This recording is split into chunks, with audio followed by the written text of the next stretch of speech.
keep you out of the courtroom. But there is a more compelling motivation for safety in youth ministry. Your role in youth ministry is a significant opportunity to communicate God's love, truth, and life to young people and families. Make it your goal that every young person and parent involved in your ministry would say your words and actions showed how much you loved the kids. This book is not complete. No doubt you have learned or will learn safety lessons not included in this audiobook. In areas of first aid, insurance, liability, legal requirements, sexual abuse, and group activities, I did my best to touch the main points.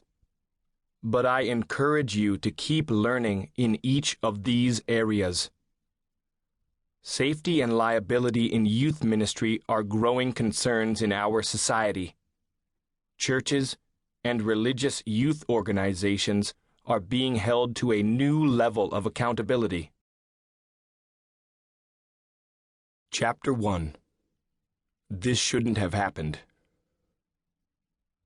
The bad news had been delivered. It was a no-win situation.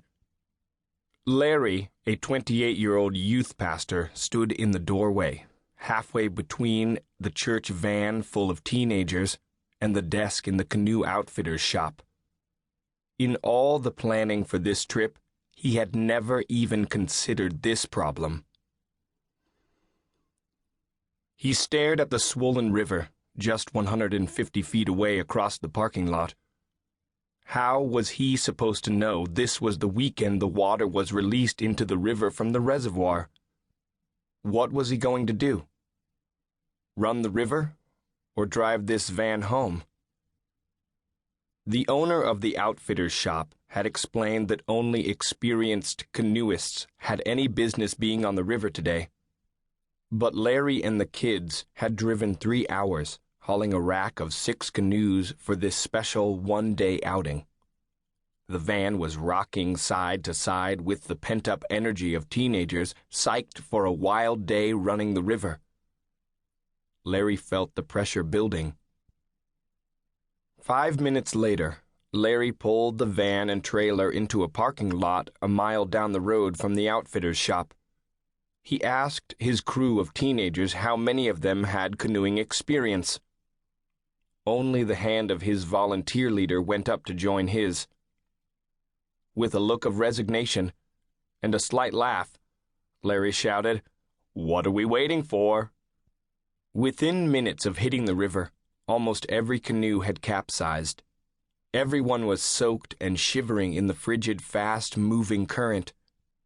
It was going to be an adventure. Larry, awesome youth leader or fool?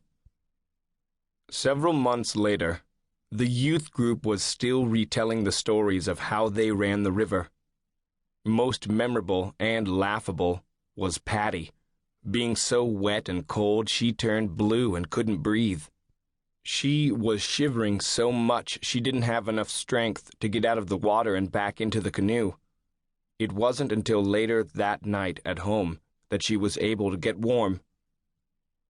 A father overheard the conversations of the young people and approached Larry privately to express his concern. He asked Larry if he had recognized Patty's symptoms as clear signs of hypothermia, suggesting Patty could have lost her life that day in the river. He questioned the choice Larry had made to canoe, given the condition of the river that day and the inexperience of the young people. Larry deflected the parents' concern, assuring him no one had gotten hurt. More important was the fact the teens had a great time. Adventure and a few risks make the youth group exciting and more attractive to the non-churched teens they were inviting to attend. He said driving home would have hurt the positive image of the youth group. Larry added he was confident that God would protect them from any real danger. They have people